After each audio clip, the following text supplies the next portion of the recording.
Right here, right now, it's LA South. I'm Pamela Kay. Today's guest is Barry Tanner. We are flying high with this World War II enthusiast and pilot right after this.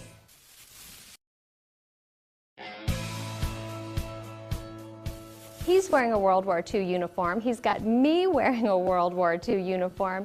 He's an experimental aviator. Let's find out more about Barry Tanner.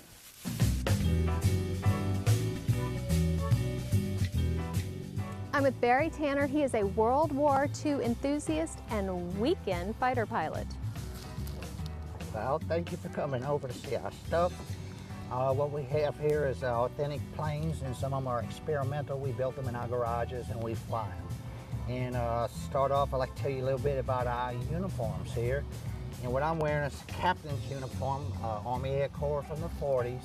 And she is wearing a woman's, this is authentic, 70-year-old dress. And it's a woman's service pilot.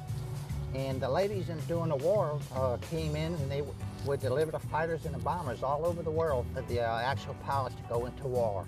Well, I always want to know who my driver is. That's very important. So tell me about my driver. All right, this is Paul Bruyette. He's from Lafayette, Louisiana. And he's into the vehicle part of the what we do. He built this Jeep at his house, or restored it. And he's going to be your driver today. Wow, well he's got the aviator glasses on. He's a captain, if you notice. He's got captain's bars and you're a lieutenant. Well, now that I know my rank, I'm supposed to be sitting on this side of the vehicle, so take me flying, fly boys. All right.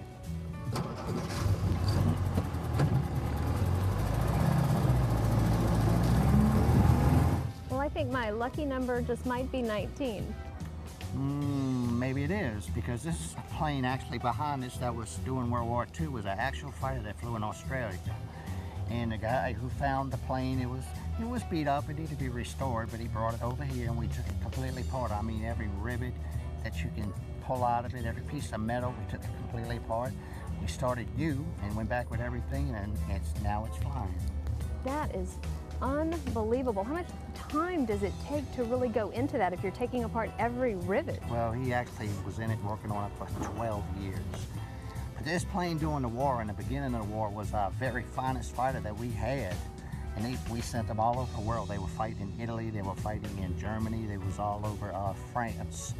And what they would do, they would load them up on an aircraft carrier, and they would go across the ocean. When they got to Africa, they would fly off the carrier and land in Africa, and then they fought the Germans all the way across and into Italy and Sicily. Well, this is such an honor to servicemen and women to restore such a plane. It really is. And when people come out and they look at it, especially the old guys, they stand there and they look at it for hours, they stare at it, you know, and it feels real good to see that. I would think a few tears might be shed too. Well, this is a World War II plane. Obviously, it's going to have guns. Tell me about these. Well, actually, the reason, and the whole reason that they were in the sky with these planes was because of these guns. The reason being they needed to get behind the enemy and shoot them down, right? So when he did the restoration, I knew a little bit about the guns, you know, so I got some drawings on the internet, and I ended up looking all over the country, and I bought the plans to actually build the guns, and I built 3 of them, and they're in this swing. And I mean, if you look at the gun, it looks exactly like the real gun that was used during the war. But of course, we don't shoot them. There's no way to shoot them. The FAA don't like that very much. So, but if you ever get a chance, we can open up the panel and you can look in and you'll see they're in there, and it's really super authentic.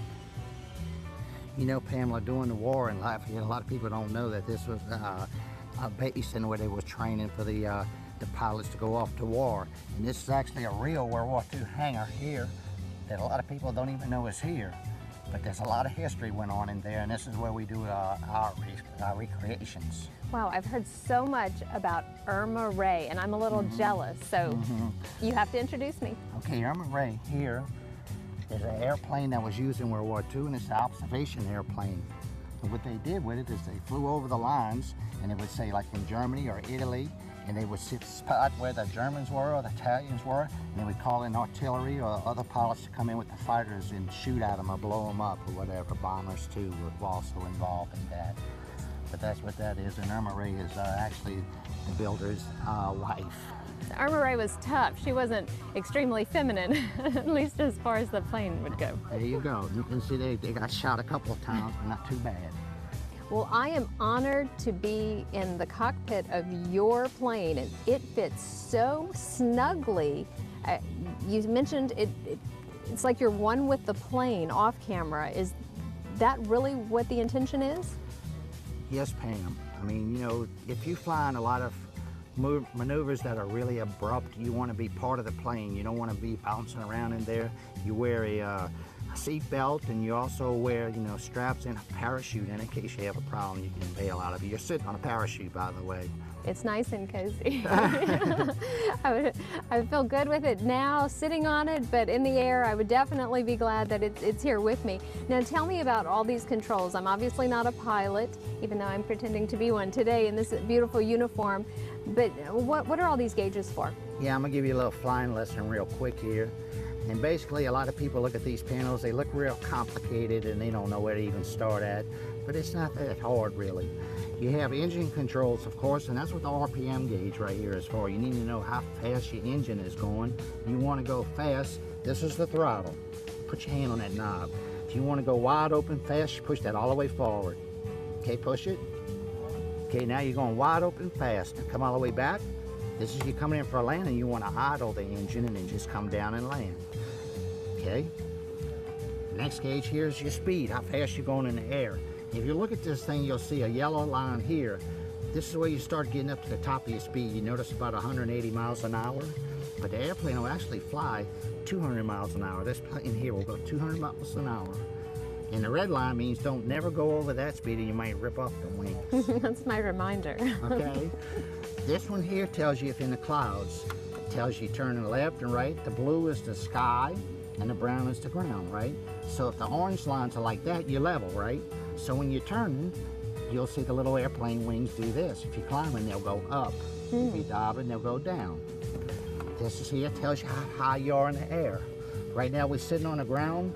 You adjust the barometric pressure with this knob here in the window, and that's we're at 50 feet. As you go up, there's a little balloon in there that moves and on the needle, and it'll tell you how high you are.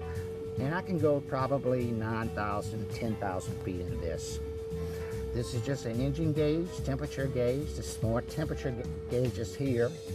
This tells you your rate of climb, how fast you're going up, 2,000, 3,000, 4,000 feet a minute, or down. This one here is another gauge like this. And that's it for the gauges for now. But here's your radio. If you remember on 9/11, the terrorists got in the plane, and the radar couldn't find them. You know why? Because this is the radio that tells the radar people where you are and who you are. When you call them up, you tell them you're coming to Lafayette, they give you a code. You take and you put the code in. It might be 0201. Now they know who you are and where you are. They see that on the radar screen. Another thing is you have flaps when you're coming in for a landing to slow you down so you can get slow enough to get on the ground. And this is the little lever here. I'll do it for you. Look out the side there. You see them moving? That's when you're coming in for a landing. Steering the plane is real easy. Grab the stick, pull it back. All right, this is centered here. So if you want to go up, you pull it back. You want to go to the left, go to the left. Look out on the wing. You see the things moving there? So if you want to go to the left, the wind coming over the wing, right, pushes the little lever, pushes that wing up in the air. I want to shoot guns. Is that what the red button is for? That's for talking to the tower. Darn. No, I don't have any guns in here. That's for talking to the tower. So here's your radio here. We'll turn it on if you want. Standard markings. Use caution on north ramp. Work in progress. Construction lighted and barricaded. Unlit tower 5.8 nautical miles west of Lafayette at 266 feet. MSL lights out of service. Tower, help me. I have no guns. Okay. Yeah, you want to call them, you push the button. Okay. You want to talk to them? I'll pass. Okay. Now, you need to know where you're going, right? Sure. Well, today it's easier than ever. You see right between your knees there's a Garmin radio. And you can turn it on. Now, these weren't available in World War II. No, of course they didn't have that. And navigation back in those days was a lot harder. You had to have a map. You had to draw where you were going on a map and look out the window and look at the rivers and the roads to figure out where you're going. But today it's very, very easy. You just type in what city you're going to. It draws a line on there to that city. You stay on a line with your little airplane. Boom, you're there. After this aviation lesson, I'm ready to be a member of the Experimental Aircraft Association. Markings. Use caution on north ramp, work in progress. Construction lighted and barricaded. Unlit tower 5.8 nautical miles west of Lafayette at 266 feet MSL. Lights out of service. Well, guys, I've had a great time. Let's head on over to the Officers Club.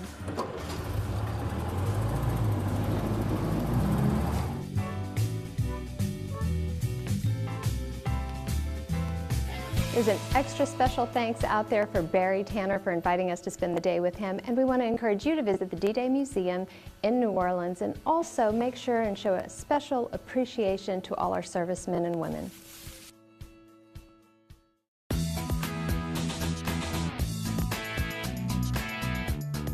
Fashion shouldn't have to cost you a fortune, so at LA South we want to always save you money but help you look fashionable. So today I'm going to show you how you can take one dress and turn it into 3 great-looking outfits that are versatile. We're going to start with the dress that I have on. This is right here, Bevo's in Lafayette, so we've got $38.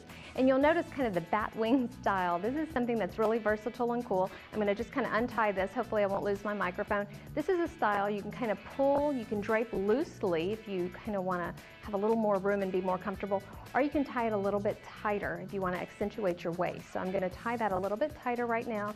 Now I've got some boots on that are kind of funky, so if you're wanting to go for, hey, I want to go out, I want to party tonight, you can go for this kind of rocker style. So we're going to go rocker chic right now. It's got kind of a cross that's kind of embellished with this rhinestone. So you've got a little bit of a heel, a pointy toe, but it's still comfortable. Now what I'm going to do, I'm going to take this discounted jacket. You can find these at Goodwill. You can find these on sale, especially this time of the year. So I'm going to zip this up over the dress. It gives it a really nice fitted look, and it almost looks like a skirt and jacket. So I've got the skirt jacket look with the boots, and if I want to change it up, I'm going to take these bracelets off. Now Burke's Outlet, that is such a great place for accessories. You would look for bracelets at the department store and you're going to pay $20 to $30 sometimes for one bracelet. You can load up on these, multiple colors, multiple styles, $2 and $3 sometimes for a strand. Sometimes they'll have multiple strands all bound together. You can get plenty for the same price that you would get one at a department store. Now I'm going to show you these. We're going to let the camera close up on these. I've got one of the pair that's on my ears right now. You'll see all of these, and the price is $4.99. They were regularly $18, and I've got so many different style hoops as well as individual rhinestones that I can put in my ears. So if I want to change up and go with that whole rocker style, I can go that route. So then I've got a whole outfit for a night out on the town. Same dress, same pearl bracelet, $38. All I did was switch out to a pair of pumps. These are BCBG girls. You can find these on sale. Definitely find them on sale. Regular price, they might be a little pricey. Just like the boots this time of year, so much is on sale. So look for your leather, anything that looks like kind of a winter coat, that's going to be on sale. This is a great jacket. It was Marona, Target, on sale, $19.99. It didn't have a belt, so don't let that scare you away. Grab a nice scarf. Yellow, bright yellow would have been a great color, but what I did, I mixed an animal print, a couple of dollars. You can find those at Goodwill too, but this one a couple of dollars at Target. I'm going to put this over my dress, and now I've got a nice ready for work look. And now I'm ready to go shopping with friends. All I did, I changed out the last pair I had on for boots.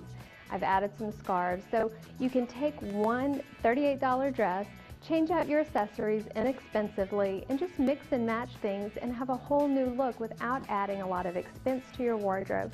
So be creative, have fun, without spending a lot of extra dollars.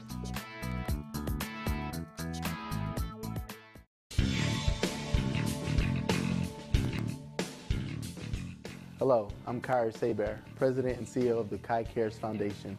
I'd like to invite you to the Acadiana All-Star Weekend, which consists of 3 main events: the Acadiana All-Star Kickoff Gala at the Acadiana Center for the Arts, the Football Cheer and Dance Camp hosted by Roman Harper, Kyra Saber, myself, Opelousas' own Devery Henderson, along with many NFL players, NFL and NBA cheerleaders, for our young ladies as well. I also like to invite you to our celebrity basketball game. These events will be held at Eunice High School on May 18th, 2013. My name is ChiCares Foundation, and I am LA South.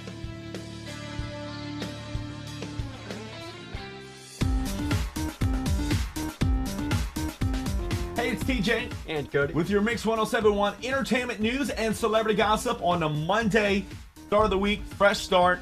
How was your weekend? It was good. It was good. Not bad. Didn't go to the Playboy Mansion as planned, but better luck next time, I guess. Better luck, huh? Hey, something new, something fresh. Taylor Swift was at the Brit Awards last week. Yep. Harry Styles, her ex, of course, call it, was there.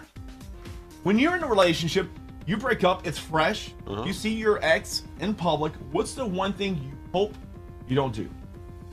I guess talk to him, Approach him? Yeah. Okay, well, that's exactly what Taylor did. She did not want to go near Harry Styles. She did not want to go talk to Harry Styles. But Harry did the exact opposite. He was trying to be the nice one out of the situation to put away the relationship. But Taylor, because it's so fresh, wanted to do with that. Talk to him, get close to him. Do you like disagree? Do you agree? Well, I think it's clear to see right there in front of her faces, she was the one that had a lot of feelings for Harry. I think Harry didn't really. You can totally tell when the ball dropped on New Year's Eve. Yeah. That the New Year's kiss, he just like. Yeah. You know? I mean, you could, and we knew that. We talked about it for weeks leading up to the breakup. It's really no surprise. Yeah. It was a no surprise with this, however. It's a surprise. Rihanna and Chris Brown taking a limo To the beach on her birthday. On her birthday. Now the on again, off again couple. It's like a roller coaster relationship. I don't understand. Supposedly broke up last week or something. Yeah. And now they're back on. So if you're in a relationship and you know you got to look at Rihanna's situation. Chris Brown did his abuse. Yeah. In 08-09. Mm-hmm. Is this like for Rihanna like a standpoint about to all her fans, all the ladies that have been through the current situation? It's okay to forgive. I guess you could say that, but more oftentimes than not, these situations, we've seen it before with famous people, never works out well. I mean, and a private beach, got there by limo. I don't understand. Rihanna's all about drama. Yeah, you took the words from my mouth. I think when everything's going peachy clean, she likes drama. Chris Brown's the perfect guy for all the drama, especially the past few. Yeah, I think this will end up coming back to bite her. Yeah. If not soon, definitely later. Yeah. You can get all the details on our website at mix1071fm.com. We'll be back with you on Wednesday. Have a good rest of your day. Yes. It's TJ. And Cody. With your Mix 1071 entertainment news and celebrity gossip. Thanks for being here with me on LA South. And if you have stayed with me to the end, I have special news for you. Of course, we've got to thank Barry Tanner with our World War II special today. Will be Wednesday with Wortman Pottery. I get to get my hands dirty, play with some clay and some kitty cats. And we want you to remember, text MONSTER to 64636 for your chance for a Monster Jam ticket giveaway on Friday. So don't miss out on that. And the month of March is jam-packed full, since it's Monster Jam. We're jam-packed full of tickets for you. Might be some Carrie Underwood, Hunter Hayes tickets in there. Might be some gift cards worth hundreds of dollars. So you don't want to miss out on what you might get for free just by texting 64636 on LA South.